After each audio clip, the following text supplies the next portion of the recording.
Nasa studio po natin, mga kapatid, attorney si Mr. Darwin Yes. Paler at humihingi po siya ng tulong na mapaimbestigahan po yung pagkamatay ng kanyang kapatid na si Ferdinand Fernando na pinagbabaril po noong May 19, alas 8 po ng gabi sa barangay Santa Irene, Prosperidad, Agusan del Sur.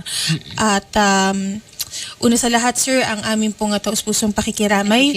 Maaari niyo po bang maikwento yung detalye, sir, kay attorney Aina po? May 19 siya, binaril. At saka, nandoon ako sa Davao, nagkatira, ma'am. Tinawagan lang ako ng kanyang anak na patay na yung papa. At nagtaka ko bakit binaril siya na bait naman ang tao yan. Oh, sa pagkakaalam ko, Shari, hindi lang baril pero parang napaka-violent, baril, saksak, parang anong, sige Pag nga. sinabi ko sa kanyang asawa, walang masagot na kumplito. Parang, sinabi ko parang hindi ka asawa eh. Walang kumplitong sagot. Kung anong mga nangyari. Kung anong nangyari. May naikwento ba sa'yo ang biktima, no? Si Ferdinand, bago nangyari ito? Anong mga ano niya? Baka naman may nakaaway. Ang may kwento niya sa akin, ma'am, na gusto na makahiwalay ang asawa niya sa kanya. Ay, may ganyan. Okay. Sabi ko sa kanya, hiwalayan mo kasi kung gusto mong habang buhay kayo magsama Mag-aaway. niya, magsama kayo mahabang buhay tapos hindi na gusto ang babae sa inyo. Sandali, magkasal talaga sila? Kasal. Kasal sila. Ilan ang anak nila? Isa lang. Isa lang. Ilan taon na yung bata? 24, ka-graduate ka ron, ma'am, ngayon. Okay. Bisaya ni si ko anong graduate na ko Davao. karon. Taga Davao ka. Sige. So, may mga so namatay siya, nangyari May 19. Kailan siya nagkwento sa iyo? Mga siguro, mga 1 year na. Mga last year pa. Oo. Naihingan niya sa iyo yan. Pagkatapos nun, wala na siyang Sinabi ko sa kanya na huwag kang baka may masamang gawin yan kay may lucky, ma'am. So nagdududa kayo. Hindi nagduda. Ako mismo nakakita. Aha, sandali lang ha. At sensitibo yan. Pero gusto muna natin malaman kung ano ang nangyari. Kasi sigurado ako may investigasyon nito. Diba? Hindi naman pwedeng... Nakita ko may pictures may mga suko, ganyan. Kasi tinawagan ko siya palagi, ma'am. Sabi niya, wala pa daw investigasyon, wala bang mga suspect. Si Mrs. tinatawagan mo. Pero pag si Mrs., ang tinatanong mo, wala siyang alam. Walang alam. Walang alam. Parang hindi umuusad ang investigasyon. Sabi niya, wala pa daw update ang mga polis. Pero, Meron pala. uwi ko doon sa Butuan, taga Butuan ako kasi, ma'am. Nagpunta ako sa police station. Sabi ng police, may nagpunta dito ang asawa. Sa 11 ng June. So May 19, halos 3 weeks. 3 linggo pagkatapos ng pangyayari. May pirma siya doon na hindi mag-file ng kaso. Ha? Hindi mag-file ng kaso. Pinirmahan niya doon. Sandali lang ha. Nakausap ko yung investigator na si Sultan. Sige, kausapin muna natin. Nasa line 1 natin actually yung investigador. Si Police Corporal Mel Jefford Sultan ng Prosperidad, Agusan del Sur. Sir Mel? Oo, live tayo ngayon sa Wanted sa Radyo. Ako po si Attorney Aina Magpale, kasama ko si Shari Roman.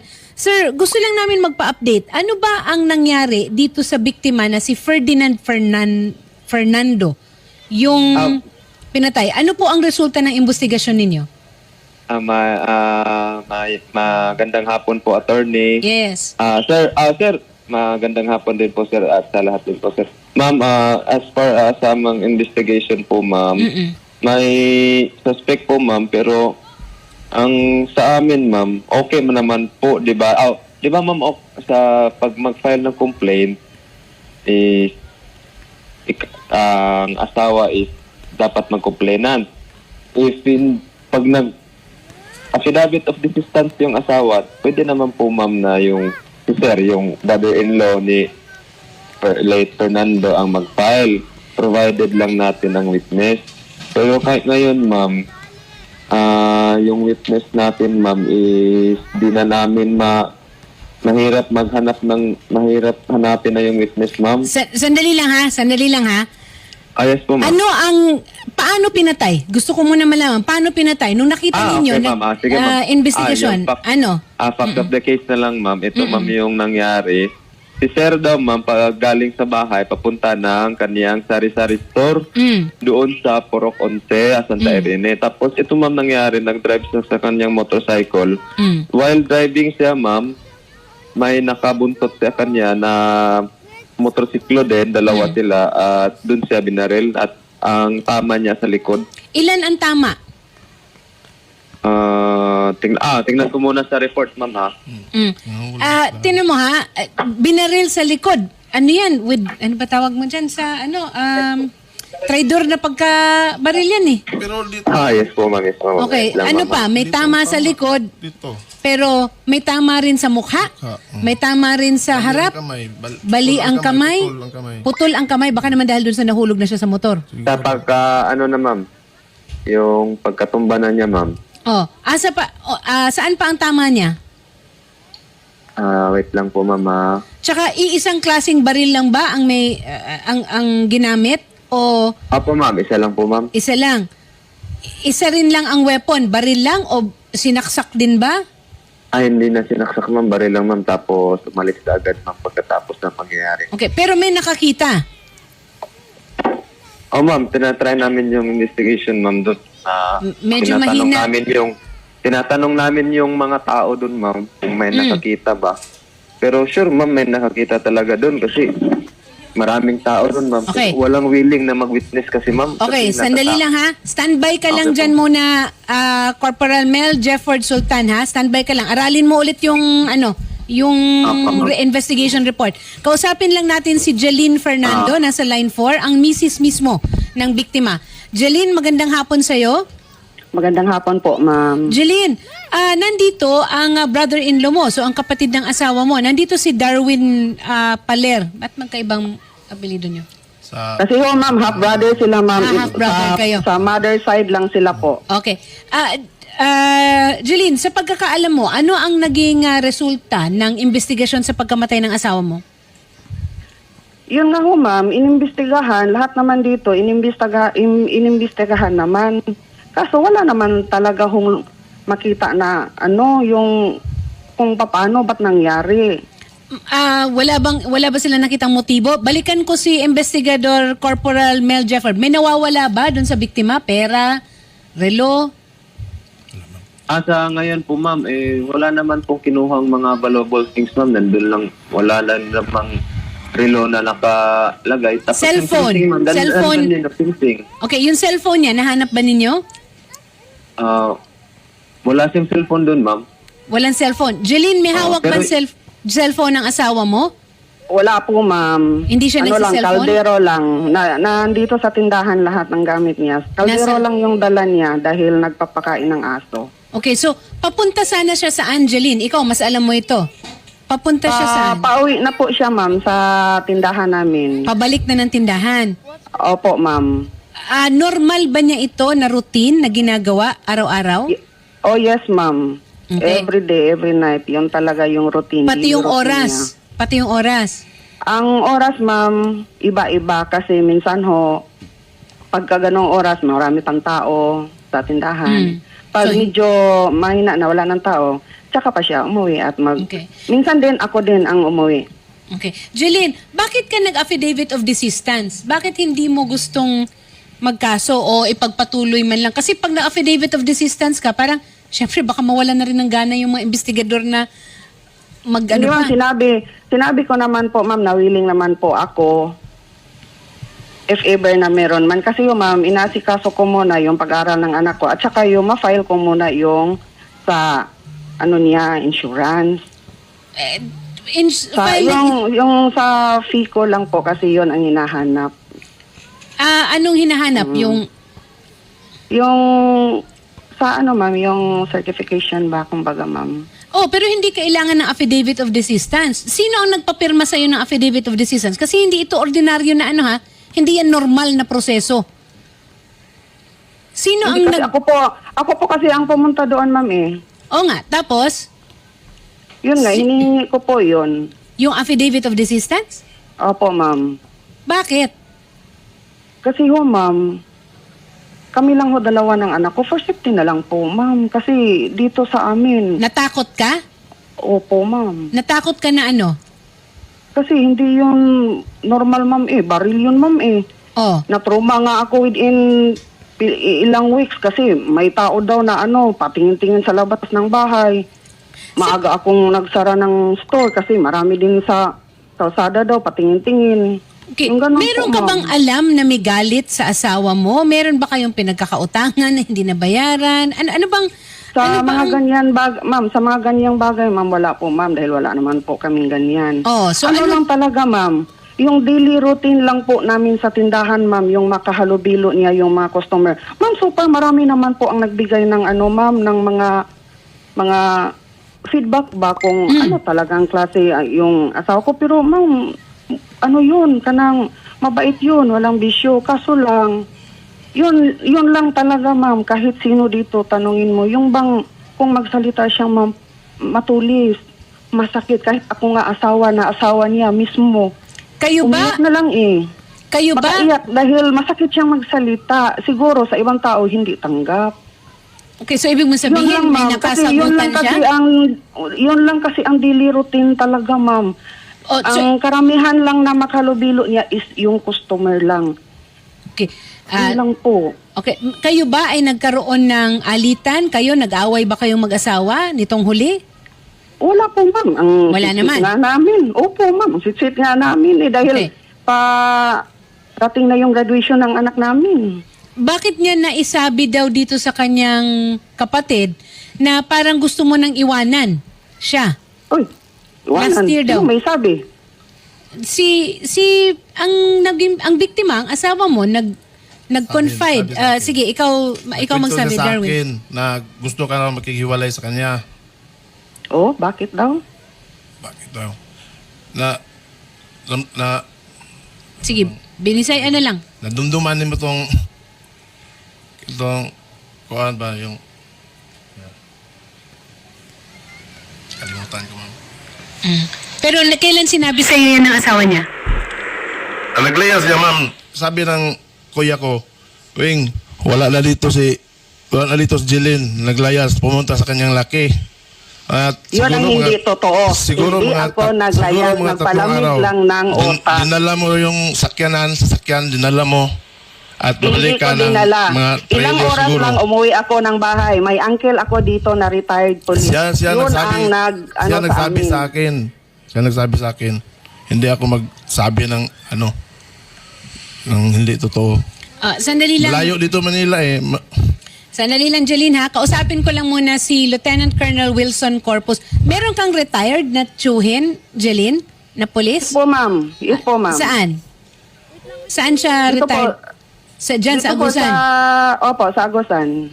Okay. Siya ba ang isa sa mga nag-advise sa'yo na mag-affidavit of desistance ka na lang?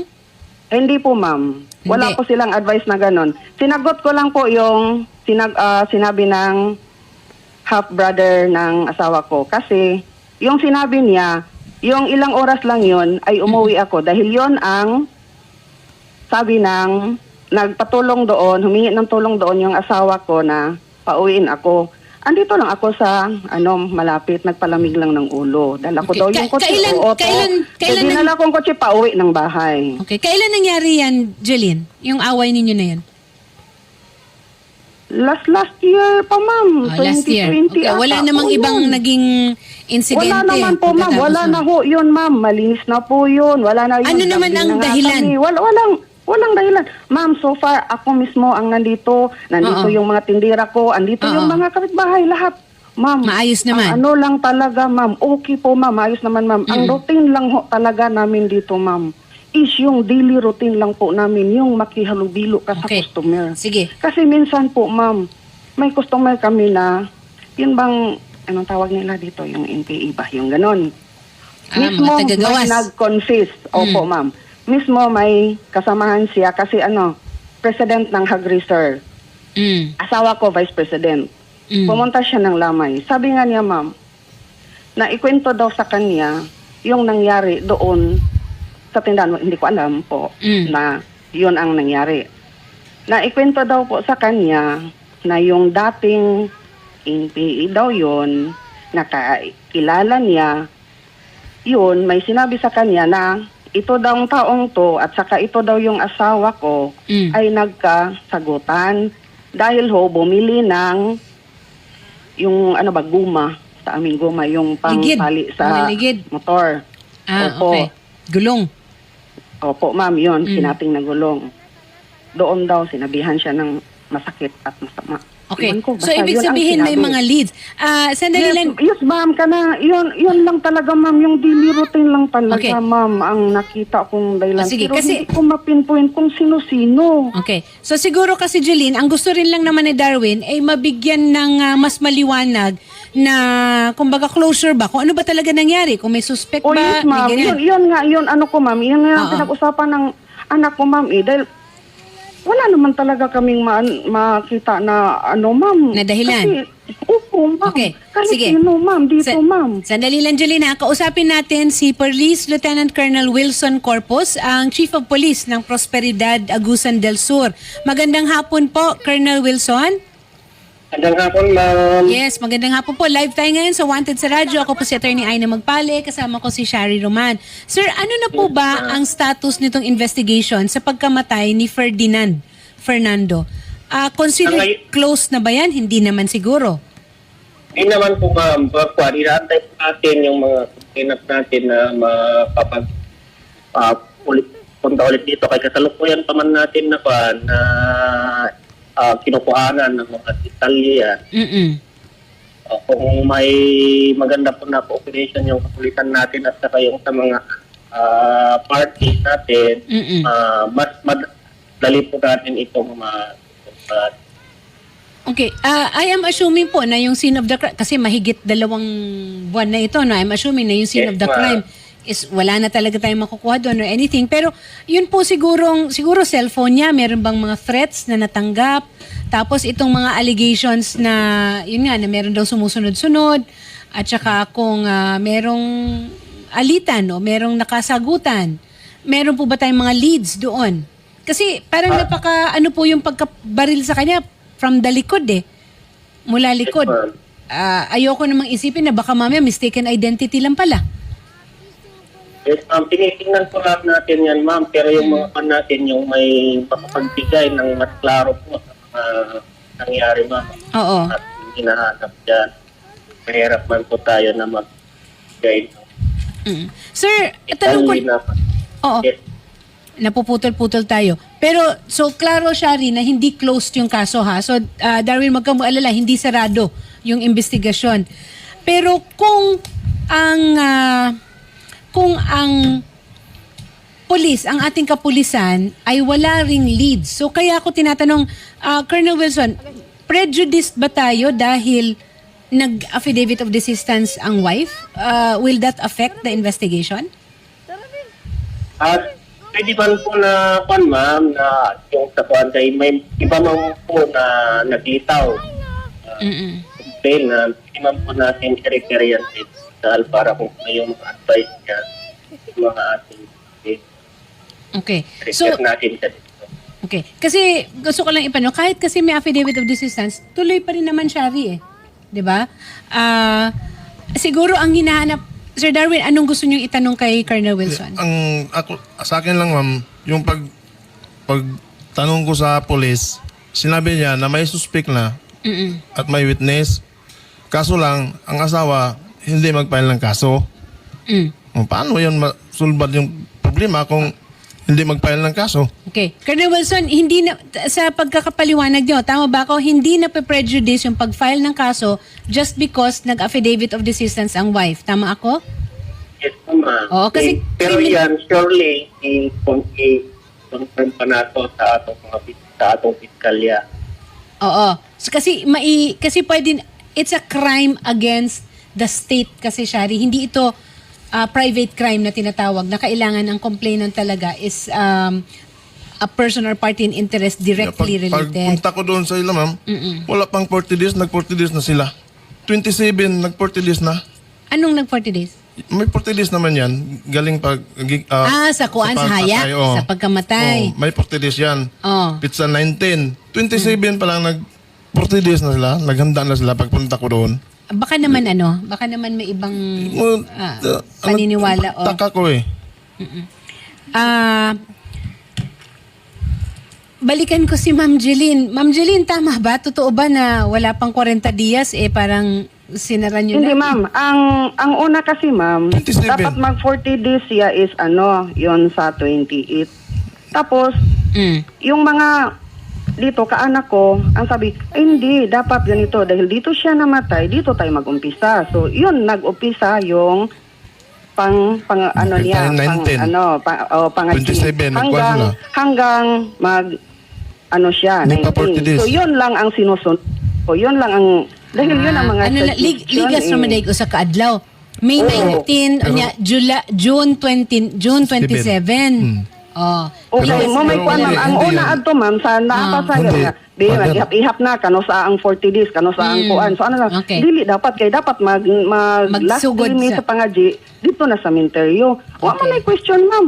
Okay. Kaya Oo, naaman hindi siya naman, mismo anang adlaw ma'am. Dumating siya yung araw na yon pero hindi na siya bumalik dahil nagninong pa sila ng kasal. So alam na niya na ando doon na ang lahat dahil Sige. yun ang Ganito na lang ang gawin natin. Tutulungan na lang natin kasi for the peace of mind rin ni Darwin ba? Kasi Darwin, kailangan makita mo rin yung Hindi ko sitwasyon nila makatulog, dun, ha? ma'am, Sige. So, eto na. makita ko siya Nagsalita palagi, na. ma'am. Nagsalita na ang wanted sa radyo. So, papupuntahin natin, Shari, si Darwin sa Agusan mismo to see for himself. Yes po. Opo. Ito po, attorney, para mas malinawan din po tayo, nasa linya na po natin si Colonel. Si Colonel Wilson nga ito. Okay na po. Oo, Okay ang po. kausap Sige natin. po. Para si Colonel Wilson, kasi ang boss ni Corporal Mel, yung mismong investigador, di ba? Opo. Para mas mapaliwanag. No? Kung Sige nasa po. ano na rin ang estado nung investigasyon. Tapos yung sinasabi ni Jeline na, si Jeline, hindi ko rin maiaalis sa kanya na natakot. Kasi, siyempre, kung binaril ng ganyan, patraidor sa likod, di ba? Tapos kung may umaali-aligid daw, ha? Siguro, dapat rin nating tingnan yun, Colonel Wilson, papostehan natin ng for security reasons, di ba? Punta ako dito, ma'am. Takot ako, ma'am. Walang pulis nakita ko, ma'am, hanggang nilibing. Kaya nga, ngayon, iaano natin. Wala akong nakita ang pulis, ma'am. Tingnan natin ngayon Takot kung na ano takot pa yung ako. ibang Dahil mga leads. critical area yan, ma'am eh. Kung ano pa ang ibang mga leads. Sige po. Ganito na lang po, sir. Kakausapin po natin si Colonel Wilson Corpus regarding na rin po sa seguridad po ninyo doon sa lugar. Okay po. And then yung sa investigation, sir, tututukan po natin ito. Okay. Ma'am Jeline, yes po ma'am. Opo, wag niyo pong ibaba yung linya. Kakausapin po kayo ng staff po namin. Aasistihan na din po Yes. namin. Gayon din po si Sir Darwin po patungo po sa tanggapan po nila Colonel Corpus. At tututukan din po natin itong kaso po na ito para makamit po natin ng hustisya sa pagkamatay po ng inyong mister na si Mr. Ferdinand Fernando. Maraming salamat po at magandang hapon po. At maraming salamat, Corporal Mel Jefford Sultan. Sige po, ma'am. Wag kayong tumigil sa investigasyon, no? At of course, sa Sige ating po, Chief okay of po. Police na si ng Prosperidad Agusan del Sur. Backtracking ng investigation, tama ba ako? Parang balikan lang Apa, ulit, apa. i-review lang natin para siguradong covered lahat ng bases at yung lahat ng mga information po na galing kay Miss Jeline, kay Ma'am Jeline, ay mabigyan tayo ng leads, no? Kung ano ba. Backtrack po. Ano. Tapos kung may umaali-aligid, baka may mga CCTV na Sige po, ma'am. Yes, pupunta si kapatid, si Darwin sa Agusan. Odette, ipapadala mo, sabi ni Senator Tulfo, padala daw natin si ano. Yes po. Opo. Sige po sir, kakausapin po namin kay Sir Darwin at tututukan po natin ito. Okay po. Okay po. Colonel Wilson Corpus, maraming salamat po ang Chief of Police po ng Prosperidad Agusan del Sur PNP and gayon din po sa ating investigador na si Police Corporal Mel Jefford Sultan ng Prosperidad Agusan del Sur PNP. Maraming salamat po at magandang hapon po. Magandang hapon po. Okay, Yan. news break muna po tayo.